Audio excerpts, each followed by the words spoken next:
સત્તામાં ગુજરાતની વિધાનસભાએ મારી ઉપર પ્રતિબંધ મૂક્યો, વિધાનસભાના અધ્યક્ષે, કે ગોપાલ ઇટાલિયા ગુજરાતની વિધાનસભામાં પ્રવેશ નહીં કરી શકે. મુખ્ય દરવાજો જે છે મેઇન રોડ ઉપર, ત્યાંથી મારી એન્ટ્રી પ્રતિબંધ થઈ ગઈ. 2017 થી લઈ 2025 સુધી સળંગ મારા ઉપર પ્રતિબંધ. અને એકવાર પ્રતિબંધ મૂક્યો પછી મેં જિંદગીમાં હામું નથી જોયું. મનમાં એમ વિચાર્યું કે આ જનતા અને ઉપરવાળો જો મને કંઈક બનાવશે તો આવીશ, નકર તેલ લેવા ગઈ તારી વિધાનસભા.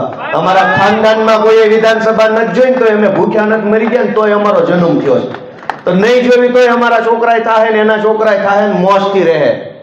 પણ એને પ્રતિબંધ મૂક્યો મારી ઉપર. પ્રતિબંધ મૂક્યો એ સત્તાની તાકાતથી પ્રતિબંધ મૂક્યો. સત્તામાં એ તાકાત છે કે 3 થી 4 લીટી લખે અને ગોપાલ ઇટાલિયા અંદર ન આવી શકે. પણ સત્તાની તાકાત મોટી તાકાત નથી. જનતાએ નિર્ણય લખ્યો કે ગોપાલ ઇટાલિયા વિધાનસભામાં જાશે.